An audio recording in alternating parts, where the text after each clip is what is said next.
Students, my self doctor धीरज जैन और मैं BSc part 3 की क्लास में आप सभी का वेलकम करता हूं। देखिए, हमारी यूनिट चल रही है कार्बोहाइड्रेट, और कार्बोहाइड्रेट में आज हम क्या पढ़ने जा रहे हैं। आज टुडेज टॉपिक को देखें, एक इंपॉर्टेंट टॉपिक है, शॉर्ट नोट आता है एग्जाम में, जिसको क्या कहते हैं, एपीमर्स या एपीमराइजेशन की बात हम आज करेंगे, जो कि छोटा है, काफी सिंपल है। अब एपीमराइजेशन और एपीमर होता क्या है, पहले तो इसको समझे। What is epimer? एपीमर का मतलब क्या है? देखिए, एपीमर जो है हिंदी में इस प्रकार से लिखेंगे, एपीमर, या इस प्रकार से। एपीमर में क्या होता है, एक टर्म आपने एपीमर और एक दूसरा पढ़ा होगा एनोमर। एनोमर्स की भी हमने बात की थी, यहां आज हम एपीमर्स की बात करेंगे। एनोमर्स में क्या होता है, फंक्शनल ग्रुप वाले कार्बन पर क्या होता है, चेंज होता है, कन्फिगरेशन चेंज होता है। दैट मीन्स क्या लिखेंगे, फंक्शनल ग्रुप वाले कार्बन पर विन्यास या कन्फिगरेशन चेंज होता है, चेंज होता है। पहली बात, जैसे ग्लूकोज है, ग्लूकोज में कहां पर रहता है, C1 पर रहता है, फंक्शनल ग्रुप CH होता है बच्चों। और फ्रक्टोज में कहां पर रहता है, C2 पर रहता है, फंक्शनल ग्रुप। यहां पर आपने देखा होगा दो फॉर्म बनती थी एनोमर्स की, जब हमने बात की थी, एल्फा और बीटा फॉर्म बनती, ये बात आपने पढ़ी है। तो ये तो एनोमर्स की बात हो गई, क्या कि जहां क्रियात्मक समूह जुड़ा होगा, फंक्शनल समूह जुड़ा होगा, फंक्शनल ग्रुप जुड़ा होगा, उस कार्बन पर चेंजेज होगा, कॉन्फ़िगरेशन का, विन्यास का, उसको तो कहते हैं एनोमर्स, जो हम पढ़ चुके हैं। आज हम बात करेंगे एपीमर की। अब ये सर एपीमर क्या है? देखिए, एपीमर की जब हम बात करेंगे, एपीमर में क्या होगा, फंक्शनल ग्रुप को छोड़ दो आप, अन्य किसी कार्बन पर विन्यास में चेंज होता है तो वो क्या कहलाता है, एपीमर कहलाता है। तो सीधी सी बात लिख लें, क्या लिखेंगे, देखिए,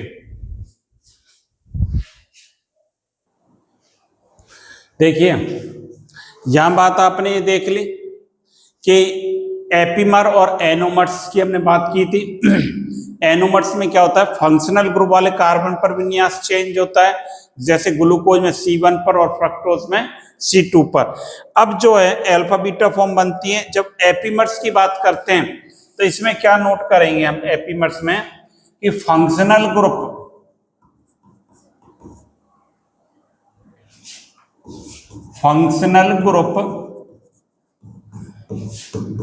वाले कार्बन, फंक्शनल ग्रुप वाले कार्बन को छोड़कर, इसको छोड़कर अन्य किसी भी कार्बन पर विन्यास चेंज हो सकता है, चेंज हो सकता है। इसमें फंक्शनल ग्रुप को छोड़ दो, बाकी सब पर चेंज हो सकता है, किसी पर भी। और एनोमर्स में किसमें होगा, फंक्शनल ग्रुप वाले कार्बन पर होगा। ये अंतर हो गया ना। और एपीमर्स क्या होते हैं, डायस्टीरियो आइसोमर्स होते हैं। इस बात को भी हम लिख सकते हैं, क्या, all epimers are diastereo isomers. Diastereo isomers होते हैं, but all diastereo isomers are not epimers. क्या मतलब हुआ, जो एपीमर्स होते हैं क्या होते हैं, डायस्टीरियो आइसोमर्स होते हैं, लेकिन डायस्टीरियोमर्स सभी एपीमर्स नहीं हो सकते। अगली बात, ये इंपॉर्टेंट बात है। एक बात हमने ये लिखी, तीसरी बात लिखी है, example, glucose and mannose C2 epimer होते हैं। अदरवाइज C2 पर क्या होगा, कन्फिग्रेशन चेंज होगा। और क्या लिख सकते हैं, glucose and galactose C4 epimer, ये C4 एपीमर होते हैं। अब देखिए जैसे ग्लूकोज की हम बात करते हैं, ग्लूकोज क्या होता है, CHO CHOH और CHOH का होल थ्राइस CS2OH, ये होता है ग्लूकोज। 6 कार्बन होते हैं, 2 और 3 5 और एक 6, ये क्या है, ग्लूकोज है। ये पढ़ चुके हो आप, कोई नई चीज नहीं बता रहा।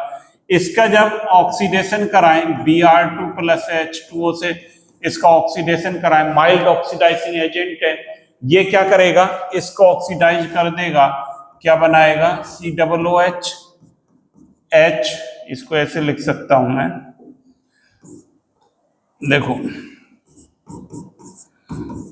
COOH OH CHOH का होल थ्राइस CS2OH, क्या बन गया, ग्लूकोनिक एसिड बन गया। सर ये तो क्या बन गया, ग्लूकोनिक एसिड, ये ग्लूकोनिक एसिड बन गया। इस पर क्या करें, देखो ये इलेक्ट्रॉन यहां चला जाए, ये यहां जाए, तो इसकी इनॉल फॉर्म बन जाती है। कैसे बन जाएगा, COH OH double bond COH CHOH का whole thrice CS2OH, enol form है, टोटमराइजेशन से। देखिए यही कोशिश करते हैं इसको करने की, थोड़ा सा इसको स्मॉल कर देता हूं, ये बात हो गई। अब देखिए क्या होगा,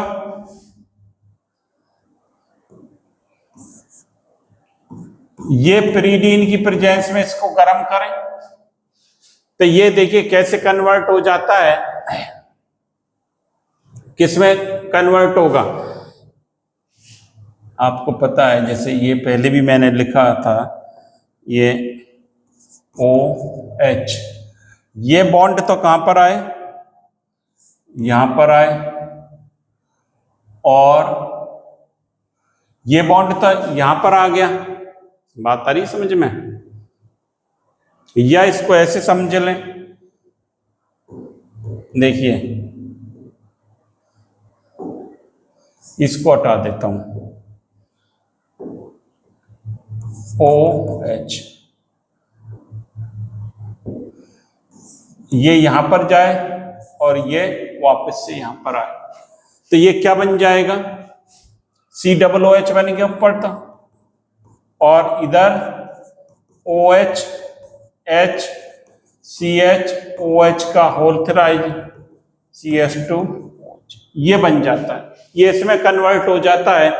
ये देखिए CH, ये यहां से यहाँ नेगेटिव आया, यहां पर क्या जुड़ गया, पॉजिटिव, ये क्या कहलाता है, मैनोनिक एसिड, इसको क्या बोलते हैं, मैनोनिक एसिड इसको बोला जाता है। ये क्या करेगा, मैनोनिक एसिड, इसमें से साइक्लिक एस्टर बनता है, H2O यहां से निकल जाए तो ये किस में कन्वर्ट हो जाता है, देखो ये ऐसे था, यहां पर C डबल बॉन्ड O और ये OH H OH H H OH H OH, कितने हो गए, 1 2 3 4 5 CS2OH। तो यहां पर जो है, थोड़ा सा इसको शिफ्ट करता हूं, देखिए ये क्या होगा यहां पर 1 2 3 4 5 6, ये जो 4 वाला यहां से हटाएं,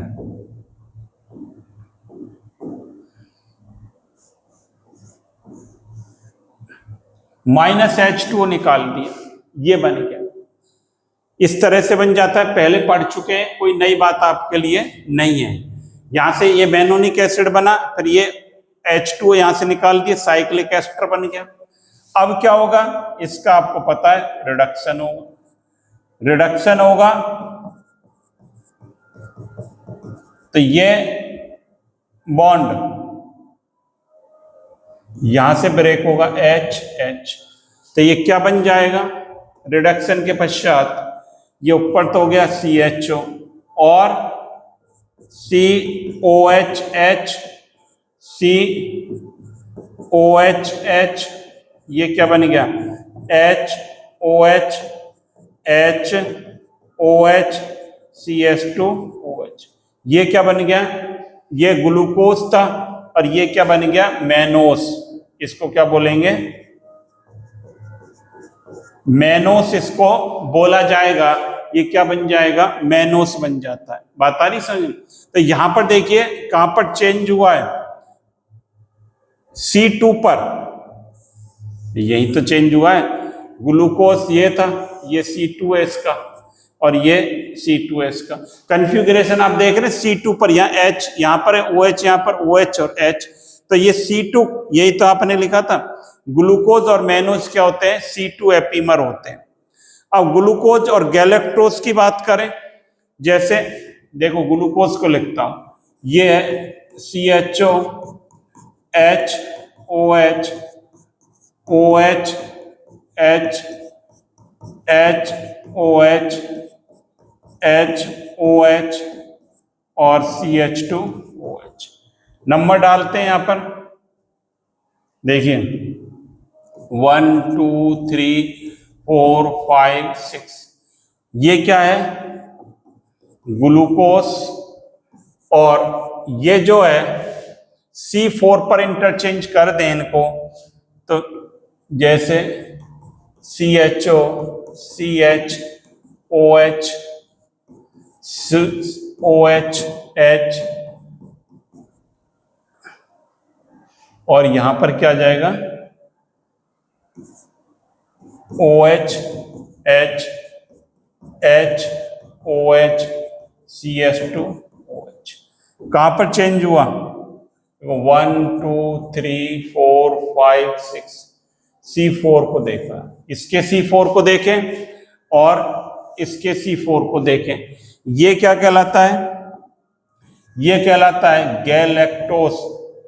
क्या कहलाता है, गैलेक्टोस ये कहलाता है। यहां पर H, यहां पर है OH, वहां पर OH और H में अंतर आ गया, तो ये गैलेक्टोस कहलाता है। ये आपस में एपीमर हैं, एक बार नोट कर लो आप इसे। कर लिया बेटा नोट।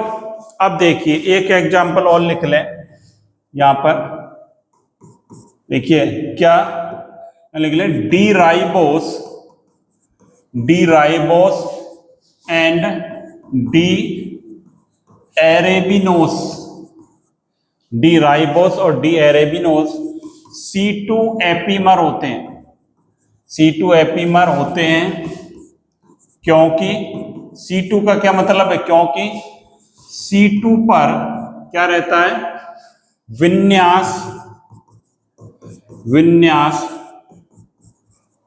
भिन्न होता है। C2 पर विन्यास क्या रहता है, भिन्न रहता है। जैसे डी राइबोस क्या है, ये CHO, CHOH, CHOH, CHOH, CS2OH। देखो ये क्या है, ये जो है ये है डी राइबोस, ठीक है। यहां पर 1 2 3 4 5 कार्बन होते हैं। और दूसरा जो मॉलिक्यूल मैं लिख रहा हूं, देखिए CHO, दूसरा क्या लिख रहा हूं, CHO, CHOH, COHH, HOH, CS2OH। ये क्या है, D